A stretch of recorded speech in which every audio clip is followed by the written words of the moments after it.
केशव भूमि news. पश्चिम बंगाल में BJP की सत्ता आने के बाद से वहां का राजनीतिक माहौल जो है वो गर्म है। पश्चिम बंगाल की राजनीति एक बार फिर गर्मा गई है। टीएमसी सांसद और मुख्यमंत्री ममता बनर्जी के धमकीबाज भतीजे अभिषेक बनर्जी पर कथित रूप से अंडे और जूते फेंके जाने की घटना के बाद राज्य में राजनीतिक बयानबाजी तेज हो गई है। इस घटना को लेकर तृणमूल कांग्रेस ने इसे लोकतंत्र पर हमला बताया है, जबकि विपक्षी दलों ने राज्य की कानून व्यवस्था को लेकर सरकार को घेरा है। हमले के बाद मुख्यमंत्री ममता बनर्जी खुलकर अपने भतीजे के समर्थन में आई और घटना की निंदा की। हालांकि राजनीतिक गलियारों में चर्चा इस बात की भी है कि टीएमसी के कई वरिष्ठ नेताओं ने इस मुद्दे पर खुलकर प्रतिक्रिया देने से दूरी बनाए रखी है। इससे पार्टी के भीतर एकजुटता को लेकर भी सवाल उठने लगे हैं। दूसरी ओर कांग्रेस और समाजवादी पार्टी ने इस घटना को गंभीर बताते हुए अभिषेक बनर्जी के प्रति समर्थन व्यक्त किया है। समाजवादी पार्टी प्रमुख अखिलेश यादव और कांग्रेस नेताओं ने कहा कि राजनीतिक मतभेदों के बावजूद किसी भी जनप्रतिनिधि पर इस तरह का हमला लोकतांत्रिक मूल्यों के खिलाफ है। घटना के बाद राज्य में राजनीतिक माहौल और अधिक गर्म हो गया है। भाजपा सहित विपक्षी दलों ने कानून व्यवस्था के मुद्दे पर ममता सरकार को कटघरे में खड़ा किया है, जबकि टीएमसी इसे राजनीतिक साजिश करार दे रही है।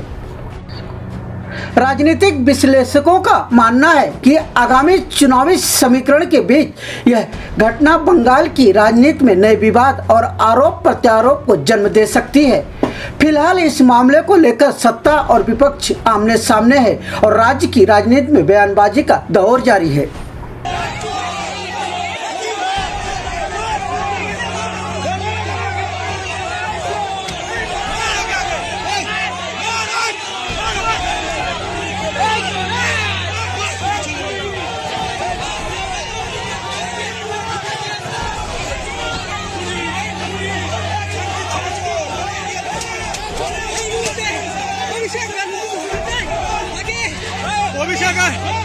এই মুহূর্তে অভিষেকের মাথায় ডিম ছুটছে।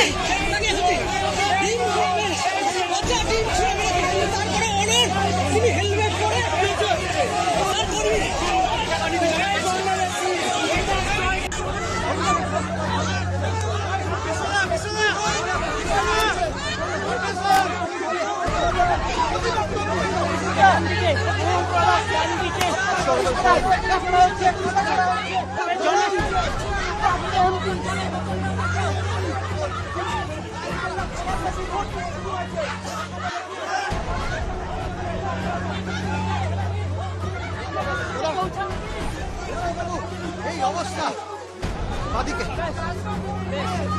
আপনাকে হেলমেট পরে যেতে হচ্ছে বাধ্য হয়ে। আমাদের ঘর চালা করেছিস তুই, হ্যাঁ? ভারতবর্ষ এত বড় তোর সাহস, অভিষেক বন্দ্যোপাধ্যায়।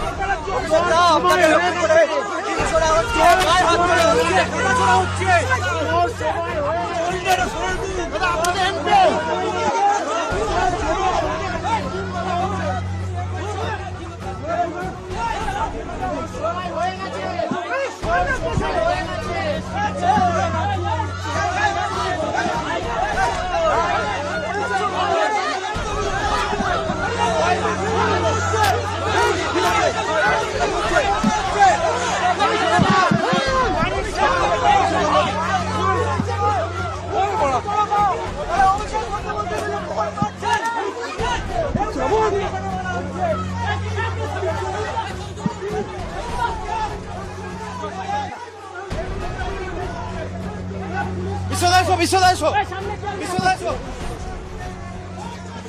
আমি এদের পরিবারকে এখান থেকে যেতে পারবো। আগে ফোর্স আসবে, তারপর আমি ছাড়বো। সেটা আমাকে লক্ষ্য করে করলো, ওরা মহিলাদের উপর যা অত্যাচার করেছে, দুদিকে দাঁড়িয়ে সাধারণ মানুষ অভিবাদন জানাচ্ছে, সৌজন্য বিনিময় করছে, নমস্কার করছে, হাত নাড়ছে। আর বিজেপির কজন গুন্ডা আমাদের দলের দীর্ঘদিনের সহকর্মী, সোশ্যাল মিডিয়ার অ্যাক্টিভ কর্মী, ওর বাড়িতে আমি এসেছি বাবার সাথে দেখা করতে, পরিবারের লোকেদের সাথে দেখা করতে। আমি দেখা করতে পারবো না, বহিরাগতদের পারমিশন নিয়ে আসতে হবে। এই বাংলার গণতন্ত্রের নমুনা জামা প্যান্ট কাপড় জামা মহিলাদের জামা কাপড় ছিঁড়ে দেওয়া হয়েছে। না আমি দেখা করতে এসেছিলাম, কিন্তু এই পরিস্থিতিতে আমি পরিবারের বৃদ্ধ বাবা মাকে ছেড়ে যেতে পারবো না। কিচ্ছু নেই। এবং আমার কাছে হোয়াটসঅ্যাপ রয়েছে, হোয়াটসঅ্যাপের কমিউনিকেশনের স্ক্রিনশট রয়েছে। দেখুন এখানে মিডিয়া রয়েছেন, তাও চাল ভাঙার চেষ্টা, ঘর ভাঙার চেষ্টা, দেওয়াল প্রায় ভেঙে দেয়, জানলা দরজা ভেঙে দেয়। আমি আমার কাছে সব রেকর্ড রেখে দিয়েছি। পুরো ঘটনাটা ভিডিওগ্রাফি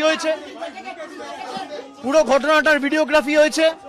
হোয়াটসঅ্যাপের মাধ্যমে জেলা পুলিশ সুপার, আইসি সবাইকে আগে থেকে অ্যালার্ট করা হয়েছে যে এখানে কিছু বহিরাগত লোকেরা জমায়েত করেছে, আপনারা ফোর্স পাঠান, ব্যবস্থা নিন।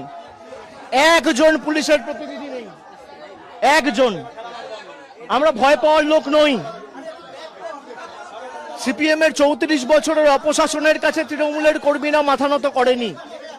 বিজেপি যদি ভাবে ধমকে চমকে আমরা ঘরে ঢুকে যাব, তারা মূর্খের স্বর্গে বাস করছে।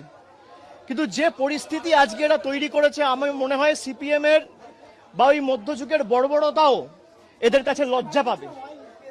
যেভাবে মানে মাথাটা বেঁচে গেছে খালি আমার একটা হেলমেট পরেছিলাম বলে। আমার এখানে যারা সহকর্মীরা ছিল এরা বুদ্ধি খাটিয়ে একটা হেলমেট দুটো হেলমেট জোগাড় করে রেখেছিল, বললো দাদা এটা মাথায় পরে নিন। আপনি দেখুন আমার জামা কাপড়ের অবস্থা, 15 বছর, চশমা ভেঙে দিয়েছে, ঘড়ি টড়ি প্রায় একদম ছিঁড়ে, বেল্ট টেল্ট সব ছিঁড়ে দিয়েছে। পুলিশ নেই। আমি সংবাদ মাধ্যমের প্রতিনিধিদের বলবো যে এই প্রশ্নগুলোই আপনাদের তোলা উচিত। আমি এখন যেভাবে এসছি আমি একইভাবে বেরিয়ে যেতে পারি, কিন্তু আমি হয়তো বেরিয়ে গেলাম, এই যে সঞ্জুর বৃদ্ধ বাবা মা তার উপর তো চড়াও হবে। এই ছেলেগুলো, এই বখাটে ছেলেগুলো যাদের পেটে ঘুষি মারলে কখ বেরোবে না, আমাকে বাইরে থেকে স্লোগান দিচ্ছে চোর। আর বাংলার বর্তমান মুখ্যমন্ত্রীকে নির্লজ্জ দোকান কাটার মতো হাত বার করে টিভির পর্দায় 5 লক্ষ টাকা ঘুষ নিতে দেখা গেছে। বাংলার কোন মুখ্যমন্ত্রীকে টিভির পর্দায় আজ পর্যন্ত স্বাধীনতার পর এইভাবে নির্লজ্জভাবে কেউ টাকা নিতে দেখেনি। একমাত্র এই বিজেপির মুখ্যমন্ত্রী বর্তমানে, যিনি চুরি করে মুখ্যমন্ত্রী হয়েছে, যার মাথার উপর ইডি সিবিআই কেস ঘুরছে। Sir, we have seen that you also attacked. During visit, you are also attacked. No CAPFs are there. Sir, what's Nothing. They want to kill me. এরা আমাদের প্রাণে মারতে চায়। মেরে দিক, আমার মৃতদেহ উদ্ধারক এখান থেকে, কিন্তু আমি জায়গা ছেড়ে যাব না। আমি সঞ্জুর বৃদ্ধ বাবা মাকে এই অবস্থায় ছেড়ে যাব না যতক্ষণ না ফোর্স এসে রিকভার করবে। আমাদের এখানে যারা প্রতিনিধিরা রয়েছে, আমি বলবো থানায় আবার ফোন করো, মেসেজ করো, ফোর্সের জন্য রিকোয়েস্ট করো। যদি না পাঠায় হোয়াটসঅ্যাপ পাঠিয়ে এটা অন রেকর্ড থাকুক। পুরো ঘটনার ভিডিওগ্রাফি রয়েছে। আমি হাইকোর্টের দৃষ্টি আকর্ষণ করছি, আমি রাজ্যপালের দৃষ্টি আকর্ষণ করছি। কি বাংলার পরিস্থিতি, এখানে প্রায় 50 জন সংবাদ মাধ্যমের প্রতিনিধিরা রয়েছে, দরজা ভাঙার চেষ্টা করছে, পুলিশের একটা লোক নেই। কি পরিস্থিতি হয়েছে আপনারা দেখুন। अगर अभी तक आपने हमारे चैनल को सब्सक्राइब नहीं किया है तो अभी सब्सक्राइब करें और बेल आइकन को क्लिक करके हमारी लेटेस्ट खबरों से रहें अपडेट।